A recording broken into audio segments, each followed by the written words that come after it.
Good morning, everyone. Good morning. Welcome to Piedmont Unitarian Universalist Church.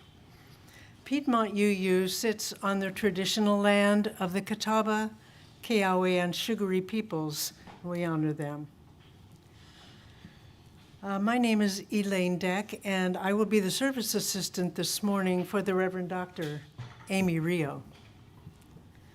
We are a flourishing, vibrant, and radically welcoming congregation, which promotes diversity, inclusion, and social justice.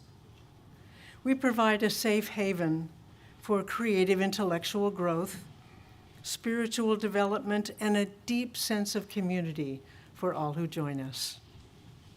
We hope that our liberal religious values will challenge you to join us as a community that lives boldly and acts justly. To all of our members and our visitors, we're very glad you're here, whether in person or with us online, and we do hope to see you again. Your presence is a gift to us. A few announcements for this morning. Directly after the service, we're going to have a covered dish potluck, and everybody is invited to stay and have some, and enjoy our food with us. And if you haven't brought a dish for one reason or another, don't worry about it. We always have plenty. So please come and join us. We'd love to have you. We're also going to have an Easter egg hunt after the service for the little ones, or for those who like to run after eggs. 1 week from today is Easter and flower communion. Please bring a cut flower to place in the vases in front of the church when you arrive next week, and for this very special service.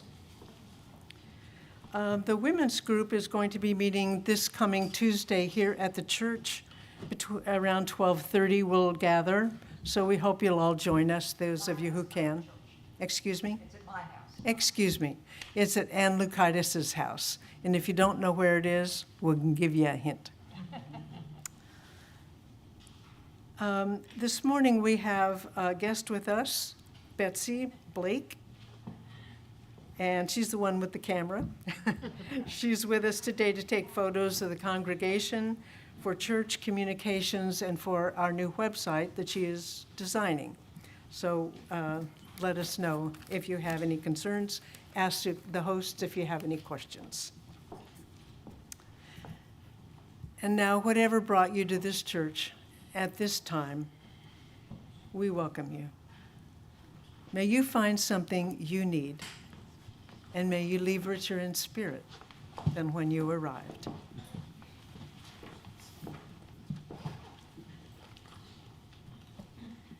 Before we light our chalice, I also want to say a thank you to Betsy and also the head of our communications team, Karen and Deb, who many of you hear about but have not met. She's our congregational administrator. They all three were at our early service. We just had a wonderful time. We celebrated flower communion at our early service this morning and had some great pictures. So I really appreciate Betsy just traveling along 85 with me this morning. So I appreciate it. So as we look towards lighting our chalice, a soft glow from a candle, a bit of warmth, a light that brightens our days. Our chalice reminds us of these moments of joy we experience in the presence of the flickering flame. May the presence of our chalice bring joy into our lives today and into our world. I invite you now to please join me in singing the words to lighting our chalice, the symbol of our faith.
I invite you now to please rise in body or spirit for our call to worship found in your bulletin.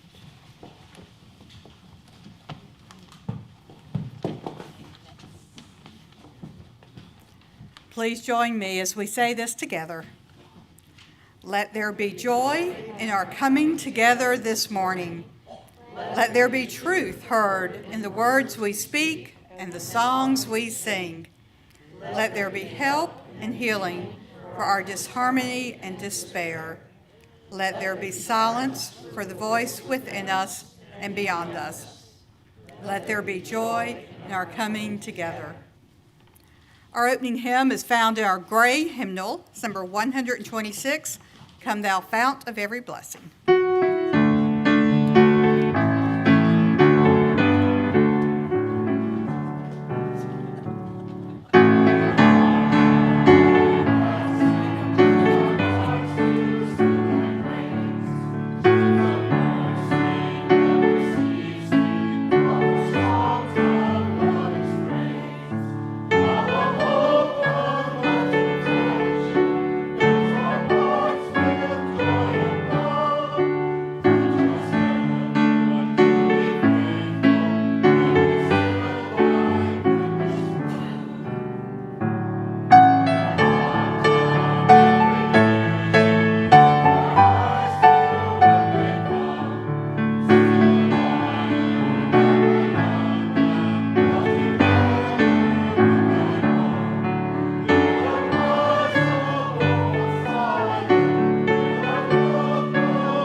Please be seated, and I invite any of our young ones to come forward for a time for all ages.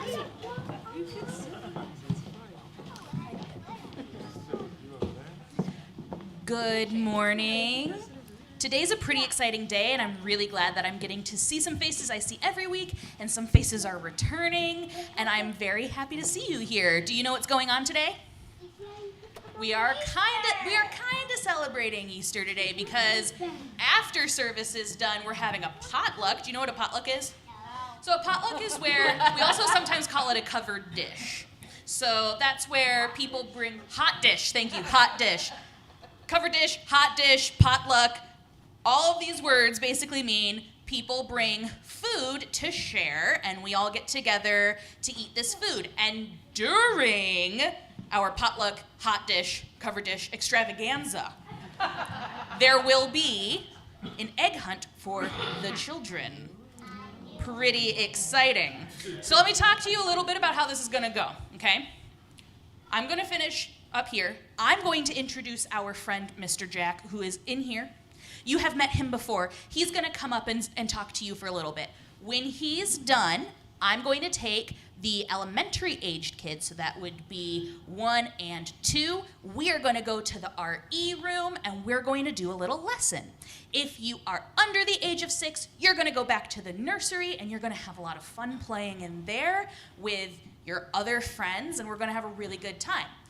After that is done, when the service is done, I'm going to spend a little bit of time inviting you and your grown-ups to go on a little tour with me. We have a little walking path, and there is a children's little library there that I've mentioned before in an email, but I don't think people have heard about it. The preschool put it up, and so I'm going to give a little tour of the space so then you and your grown-ups can see where these books are and see if you want to look at the books or bring books to share. And then after that is done, we'll come back in, and at some point after that, egg hunt will happen.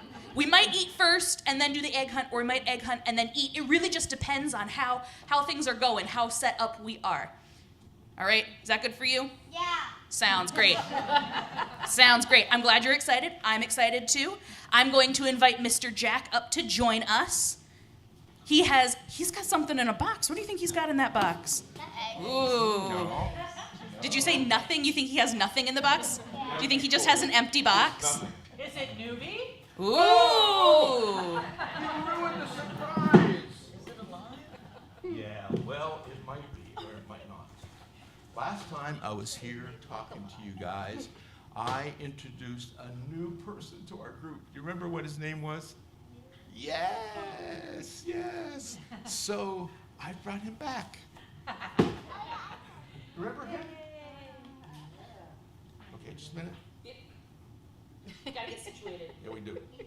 Hello, everybody. Hi. So I'm going to talk to Newbie first, okay? And then we'll all talk together. So, Newbie, how has it been? You've been here maybe a month or so. Have you felt welcome and included? Oh, yes, I felt so welcome and so included. And these children have been so good to me. I've just felt great. Well, that's really good news. I'm glad to hear that. And I'm really glad that the kids have made you feel welcome and accepted. Yes, well, I really have. And, you know, especially since I'm a little different.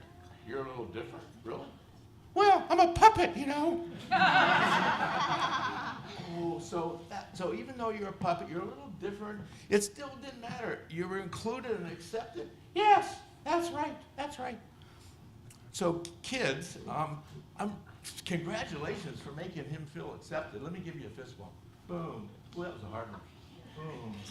Boom. Don't hurt him. So that's really good. I'm really glad that Newbie feels this way. So have any of you had a chance to play with Newbie? No. So what have you done with Newbie to make him feel so good? You played school with him. Do you remember? Oops. Do you remember that? Yes, I remember that. So Newbie remembers playing school. So yeah, just anything to include Newbie in what you're doing, it would be great. So he really feels good, and that's really good for all of us to hear. So we're going to do something today to also include Newbie. When you get back to your classes, you're going to talk about joy, and you're going to talk about the joy of music. So do you remember what joy is? We've been talking about joy earlier. Yeah? Something really good. Something really good, something that makes you really, really happy. Not just regular happy, but really happy. Well, music makes a lot of people really happy, and including me. And I have a friend who has a song about music and the joy of music, and we're going to have a chance to talk about that song.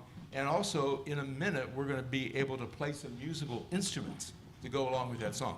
So my friends, just a minute. Okay, I'll be with you. All right.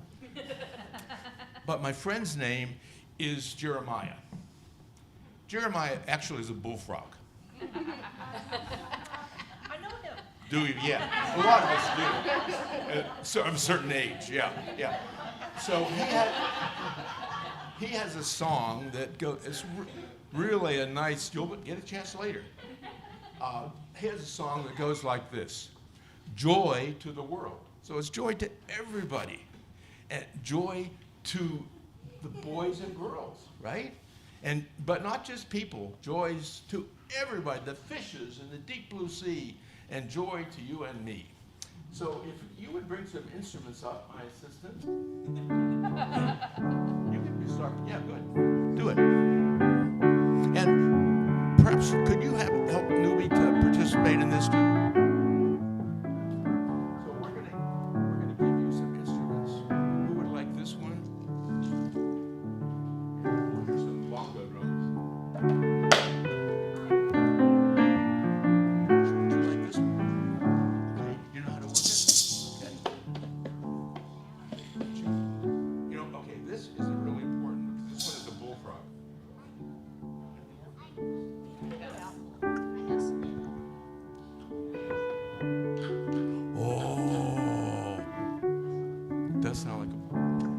everybody get an instrument?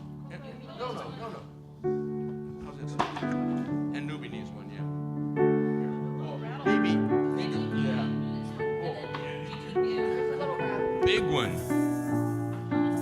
Oh, you want the big one? You don't want any? Okay, I'm gonna put this here. You want it? Yeah. Okay. So that's the words. So let me just, everybody just practice with their, just boom, get. You gotta go.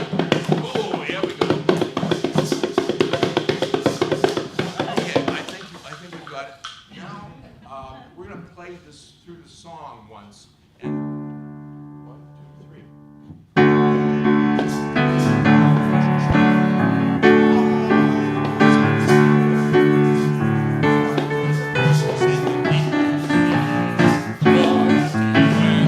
One more time.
Well, thank you, Maria, Jack, and Newbie. So, hadn't heard that song in a while, so that was pleasant.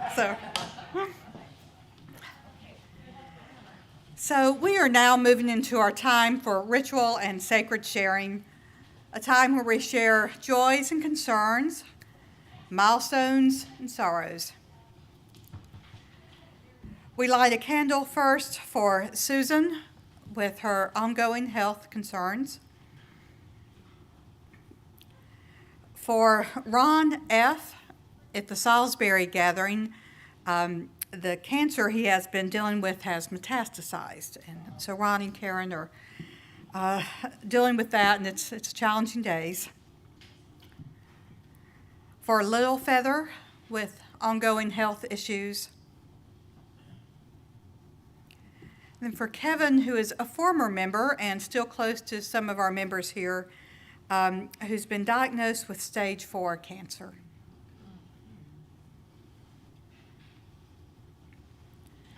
For all who are impacted by the earthquake in Myanmar and devastating and surrounding areas.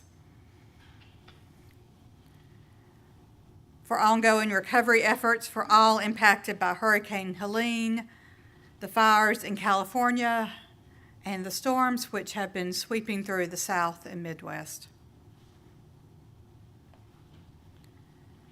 For the immediate relief of the people of Gaza. For all areas of violence around the world, especially Haiti, the Sudan, the Middle East, and the ongoing war in Ukraine. And for our country, that we might continue to work towards creating a society which is actively filled with love, empathy, civil rights, and justice for all people.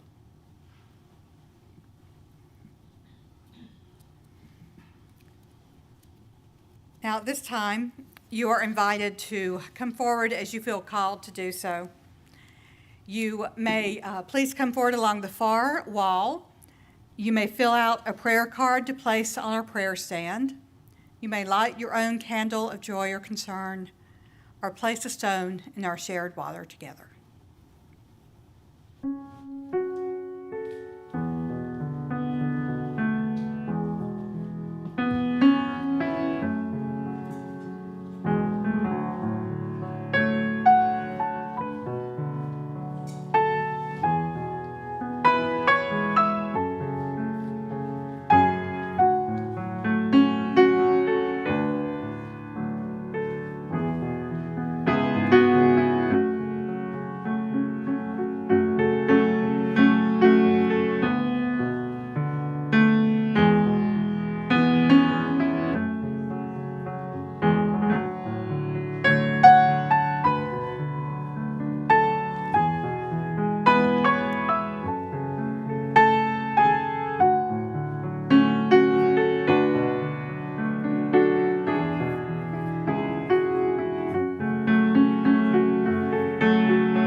We now light a few more candles for the things we hold in our hearts, which remain unspoken, and also for those who are joining us virtually to honor what is in their hearts as well.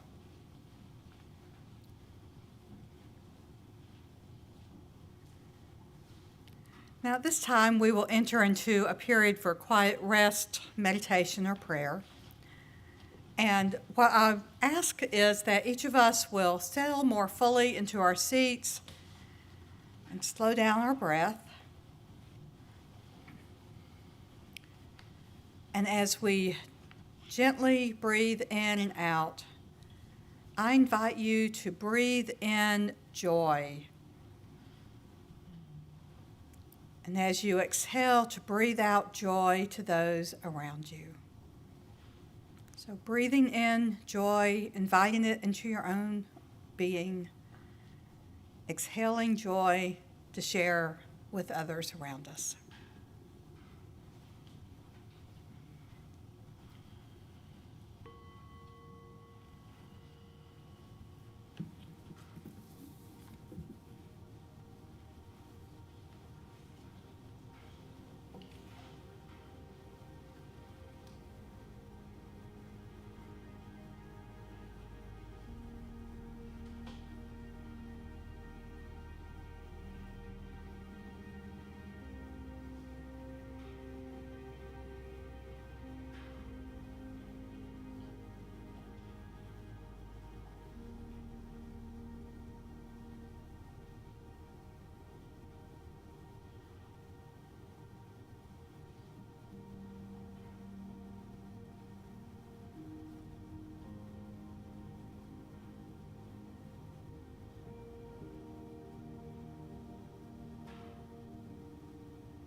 This morning's wisdom readings the first reading is from the New Testament, Luke chapter 12, verses 22 through 27. Jesus said to his disciples, "Therefore I tell you, do not worry about your life, about what you will eat, about your body, what you will wear. For life is more than food, and the body is more than clothing. Consider the ravens. They neither sow nor reap. They have neither storehouse nor barn, and yet God feeds them. How much more value are you than the birds? And which of you by worrying can add a single hour to your span of life? If then you are not able to do so, such a small thing as that, Why do you?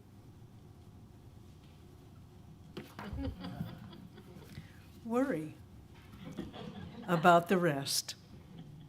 Consider the lilies, how they grow. They neither toil nor spin. Yet I tell you, even Solomon, in all his glory, were not clothed like one of these. And the second reading are words from the Reverend Alea Kemmler. Mostly what I do is what my husband calls rehearsing suffering. I wish I could tell you that I have learned the lesson, but I have not. I still worry about the wrong things, though of course it is only in retrospect that I know they were the wrong things, because they seem like totally reasonable worries at the time. But mostly what I do is what my husband calls rehearsing suffering. This is not helpful, I assure you. What rehearsing suffering does, though, is make it harder to have room for joy, to recognize joy, to rest in joy when it comes.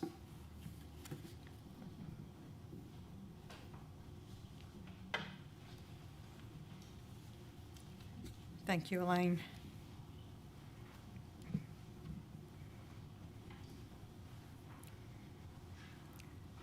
And my mom helped me realize something important about myself when I was a teenager.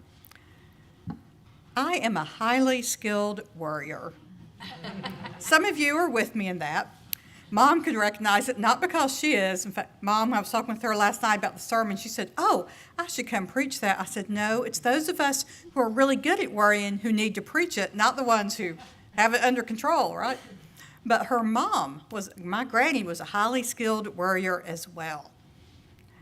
Now, I've worked on this aspect of myself over the years, so it by no means has the power in my life it did as a teenager, thankfully. But I also know it's always going to be an integral part of me. It's something with which I need to deal with and will carry with me throughout my life. Now, as many of you know, I have always been active in churches from when I was just less than a week old and I was carried into my grandfather's church for service. Now, I have no idea how many sermons I've heard in my life. I've heard a lot, and that doesn't even include all the homiletics, which is preaching classes I had during my master's and doctoral work. I've heard a lot of sermons. But I do remember specifically the first sermon that I could really remember and which seemed to connect with me. I was 19 years old and sitting with my family in church one Sunday morning, and the minister had a sermon titled, "How to Worry Like a Christian." So the title caught my eye, and I was a college student who was majoring in religion, right? And I thought, Mom says I need to work on this anyway, so I even took some notes on my bulletin. Wow, who would? I think I'd even really paid attention to sermons before that. Now, I don't remember I do remember the minister's name, but I do not recall all the details of the sermon. But I know that out of that sermon, as I began to journal about the things he talked about and to really more fully explore that in my life, and also having a good therapist that I met with during college, I developed what I called in my own life the 80-year-old rule. And that number may change as I get older, because that 80 is a lot closer than it was when I was 19 or 20. But I remembered what the rule I developed said to me, that whenever I needed to respond to something or to make a decision, would it be a major issue in my life when I turned 80? Now that helped give me some perspective about if I should even worry about something, or if it was something that truly had cause for worry, then what action would I take about that so I didn't just stay and steep in the worry? And then in my 20s, this is particularly for those of you out there who share this characteristic with me, in my 20s, I discovered something else. All the aspects, the qualities that we have, they're all two-sided. Now, the things we see as a gift or an asset can also be something negative. Like being naturally confident can have a flip side of arrogance. Something I worked with on my son about and appreciate his natural confidence.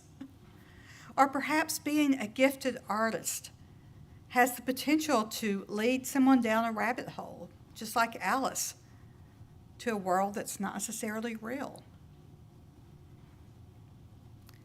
And for me, being a highly skilled worrier means I am really good at risk assessment. Now, as a college administrator in my previous job, it was an ongoing thing to explore risk and do threat assessments. And all my colleagues knew, oh, we got to talk to Amy because she can see every possible thing that can go wrong here. I could take one little thing about completely redoing the chapel to a multi-faith space and have 12 pages of what could go wrong if we went in ABC direction. I mean, one of my dear friends I still keep up with, she reminds me of that 12-page assessment I did on that one thing from time to time. So I learned that what felt like something negative to me could be a positive if I used it in the correct way, in a healthy way, to be able to take action. Now, as we continue this month to explore the theme of joy, there is one thing we do know. Worry is something that can prevent us from fully embracing joy. Worry can too easily dissolve into ruminating and catastrophizing. It can fill our hearts and our minds with fear and easily suck the joy out of life.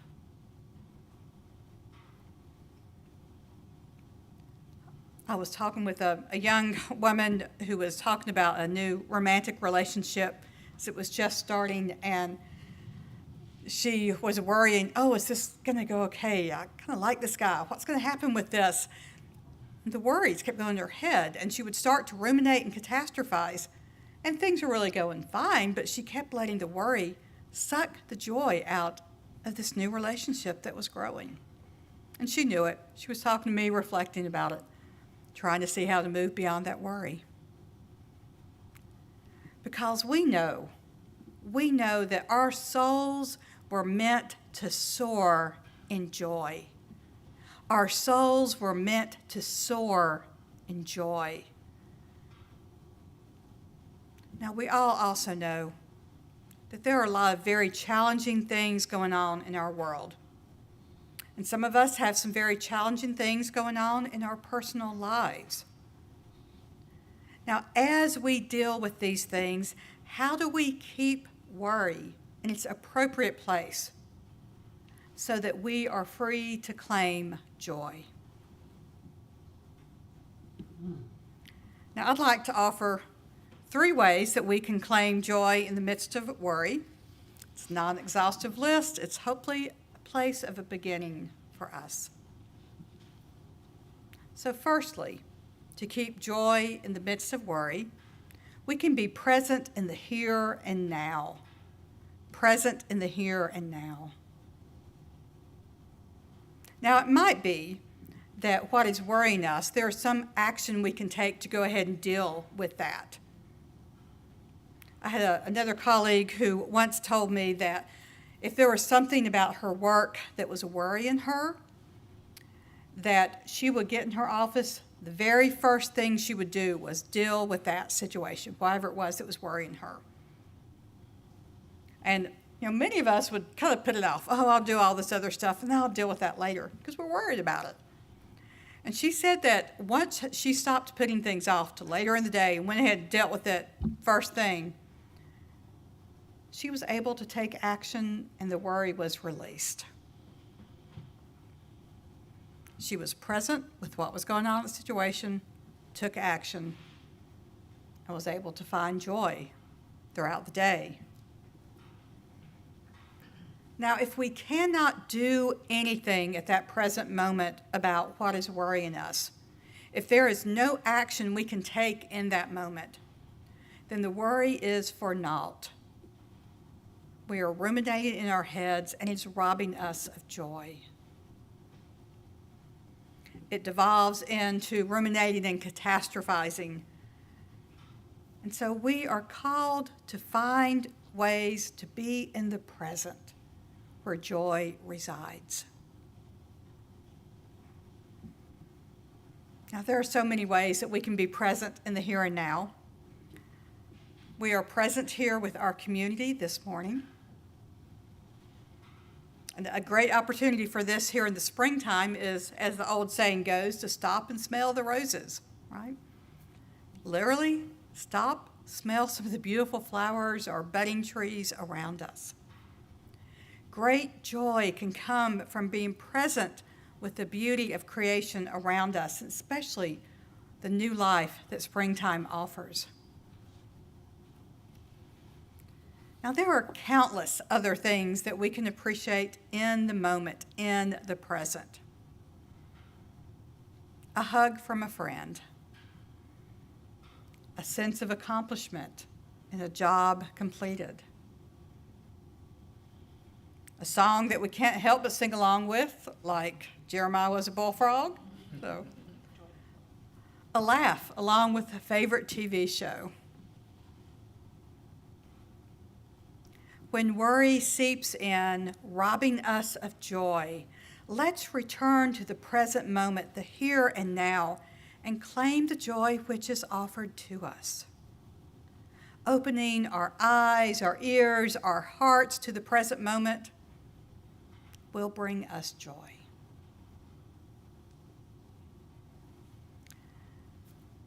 So to find joy in the midst of worry, we firstly be present.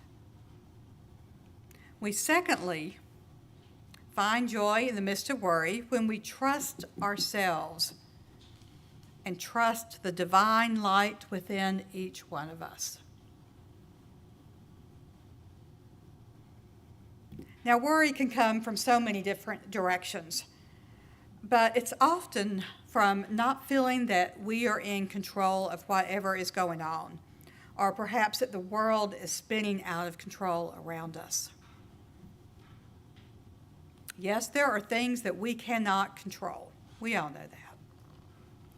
And there are times and situations where we can choose how we respond and what actions we take. There are times where we can choose the mental space that we give to what is worrying us. Yet so many of us in this world have been taught not to trust ourselves, not to trust that inner divine light and wisdom that we all have. We might have been taught in a religious structure which told us we had to believe A, B, and C, or we would deal with eternal damnation. It might have been that we were told to trust the people in power, whether it was societally or in our own personal lives, because someone else really knew what was best for us. But the truth is that that inner divine light within each one of us truly knows what is best for us. That is our divine wisdom. Now, if we learn to trust our inner wisdom, what joy can we find? And I want us to be careful when we're talking about trusting that inner wisdom. I'm not talking about the exterior things here, okay? About what is in our heads, or perhaps what others might have told us about our importance in this world. But if we learn to trust that divine spark that we all carry, worry will lessen and joy will increase.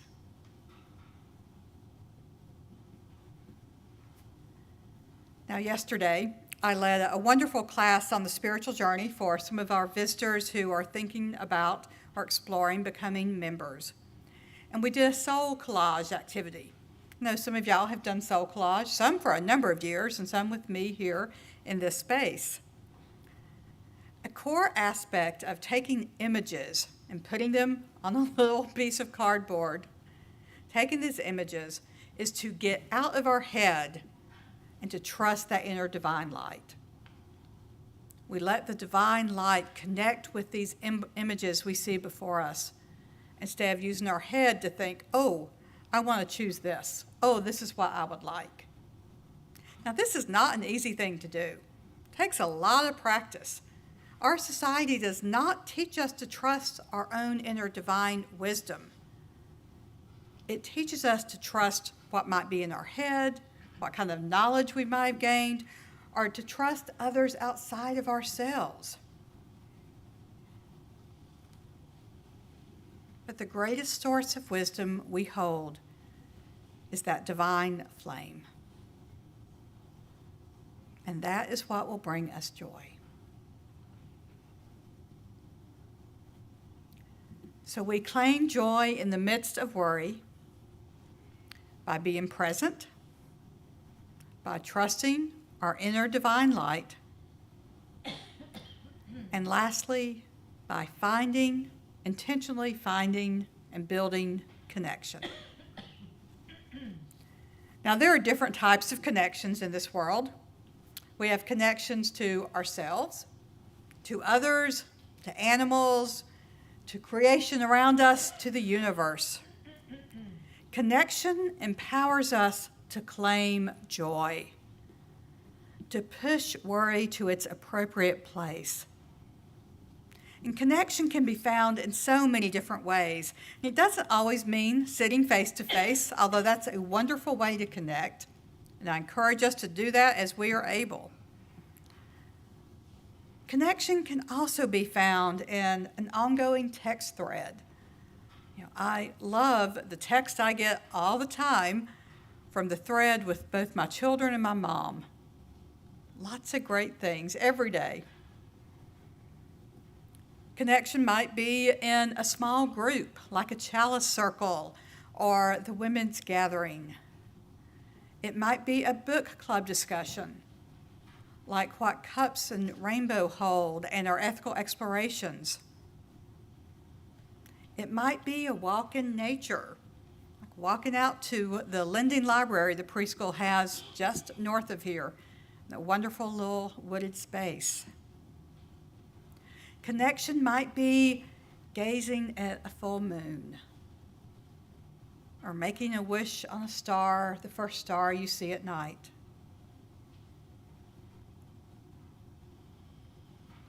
It might be in singing with others, creating music, or perhaps an online community of people you will never meet in person,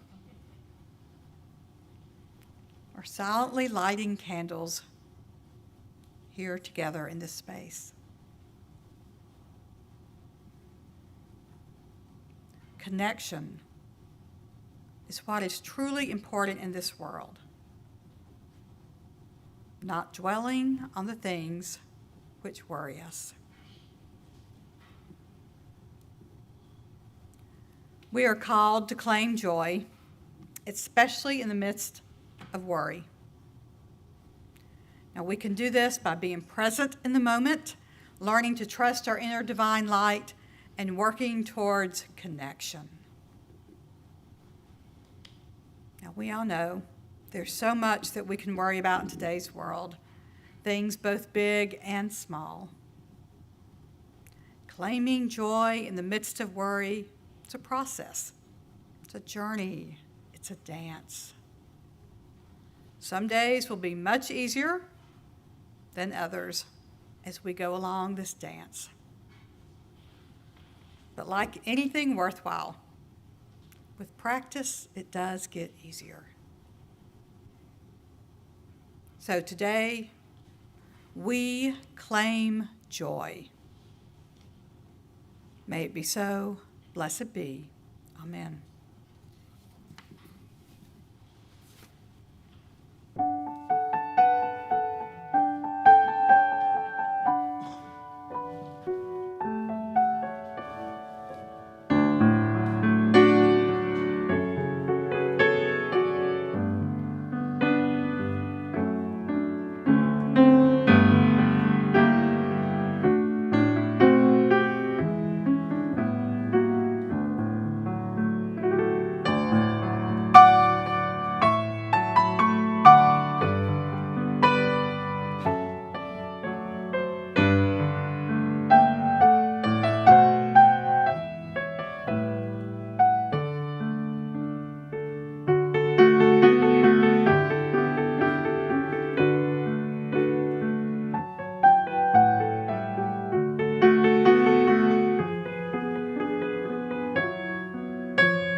Thank you so much, Darlene. That was beautiful. Let there now be an offering to sustain and strengthen this place, which is sacred to so many of us, as a community of memory and hope, for we are now the keepers of that dream. This month, we're sharing our offering plate with Happy Roots. Happy Roots is a nonprofit organization providing nature-based therapeutic and educational services to enhance the wellness of the community and the environment. We ask that you place your gift in the baskets as they make their way around the room. And of course, you're always welcome to give online at excuse me, how many times have I said this? Online at puuc.org or by texting PUUC at the number 73256. Today's offering will now gratefully be received.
We give thanks for the generous gifts from your Spirit, gifts which enable us to continue to live as beloved community.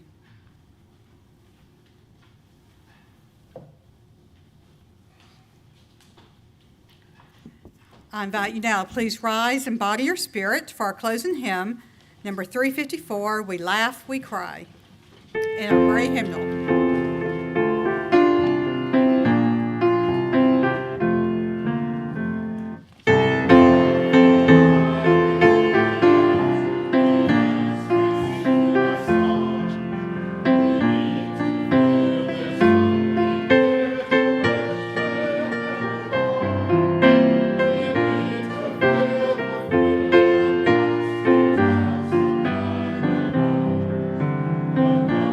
All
invite everyone to please be seated. And we have two people joining the church this morning. I'd like for them to come forward. We stand in front of the stone table, and any members from our membership team to please come forward too.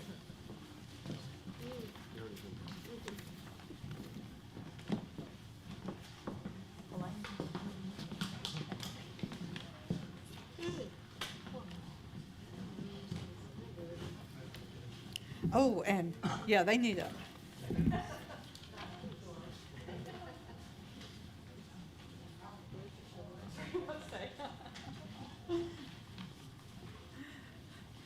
So we're thrilled to welcome two new members to our church family today.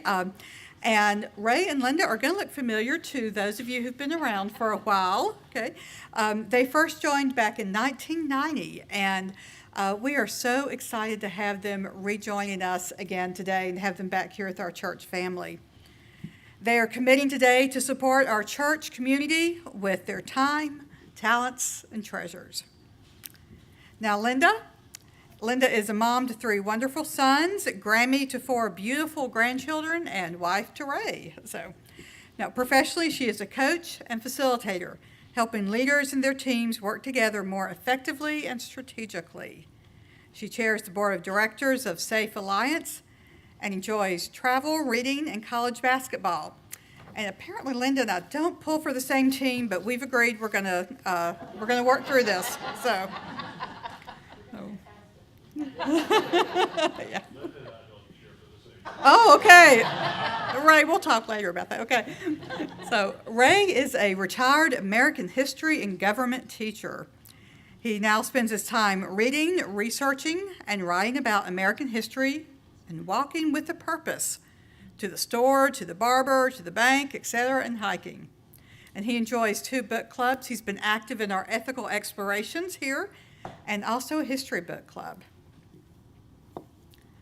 So today we welcome into our community these new members who have chosen to make a commitment to this congregation by signing our membership book, which they will do in a few moments.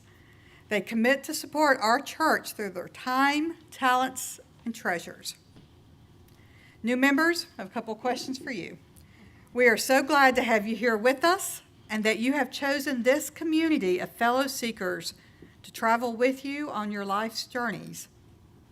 Will you accept our gifts of fellowship, discovery, and service? Will you offer us your unique presence and gifts? Will you add your name to the long history of Unitarian Universalist people who spread hope with our living faith? And will you engage with us as we seek to create a community and a world dedicated to love and justice? We will. Now, congregation, you also have an important part today. Will you welcome these new members with the warmth and comfort of your fellowship? Will you seek to add your strengths and talents to the new gifts that they bring us? Will you share our triumphs and our struggles as our community grows and changes? We will. Let us all together now renew our covenant of purpose and right relations as we renew our commitment to our church community. So let us share together in our covenant of purposes. We encourage and support individual freedom of religious beliefs for all. We share in a loving ministry, each for the other, and thereby provide for our emotional, physical, and spiritual well-being. We are dedicated to providing religious education for our children, which will enhance the positive worth of each child. We will strive toward social responsibility with the purpose of strengthening an individual commitment to self, congregation, and community. We will seek the truth to enlighten and acknowledge human accomplishments and possibilities. And now we will share in our covenant of right relations. Love is the spirit of this church, and service its prayer. We covenant to honor all spiritual paths with hospitality, to assume the best of one another from our highest selves, to dwell together in peace through kindness, and to serve others with compassion, honoring one another as members of a beloved community. Now, our membership team has a gift for both of our new members. We have a small chalice that you can take home and share together. And at this time, we ask that you will sign our membership book. Yeah.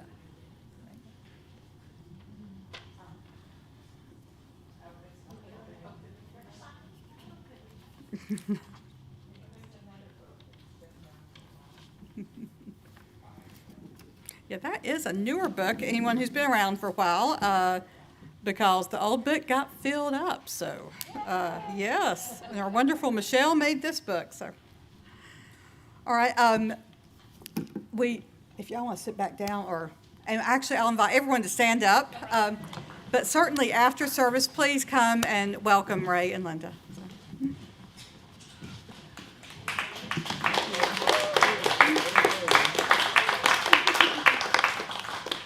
Now, before we extinguish our chalice, I want to offer thanks for all the many volunteers who've helped make our service possible today. And of course, a special thank you to our guest pianist, Darlene. So, we also ask that if you can place your hymnals on the piano near the cart before you leave, that's a big help. And of course, we'll be doing some reconfiguring in here too to get ready for our lunch. But as we do every Sunday, let's take a moment to give thanks, either in our hearts or with words, for the things for which we are grateful today.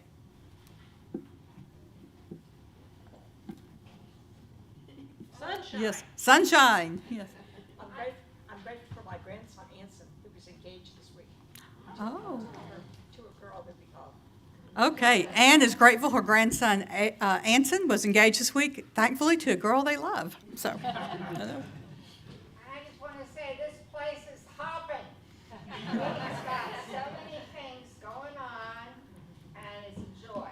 okay, I'm not sure what the live stream might pick up visually, but Pam is wearing bunny ears, and she's grateful that this place is hopping. So, love that. Oh, I didn't get that one.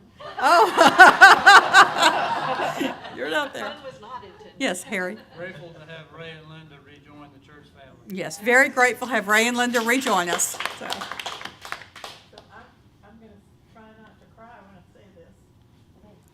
Already failed, haven't I? It's okay. I'm grateful that this community is still here for us. Amen. Welcome back. We're glad Yes. to have you back. Linda's grateful this community is still here for you, and yes, we are. So, I have a joy. My granddaughter is valedictorian of her high school. ooh, congratulations. So Marlene's granddaughter got her smarts and is valedictorian of her high school, so it's wonderful. Yeah. I know we are all grateful for all these things and so much more which we carry in our hearts today. I want to invite everyone again to please stay for our cover dish potluck hot dish extravaganza, I think it is.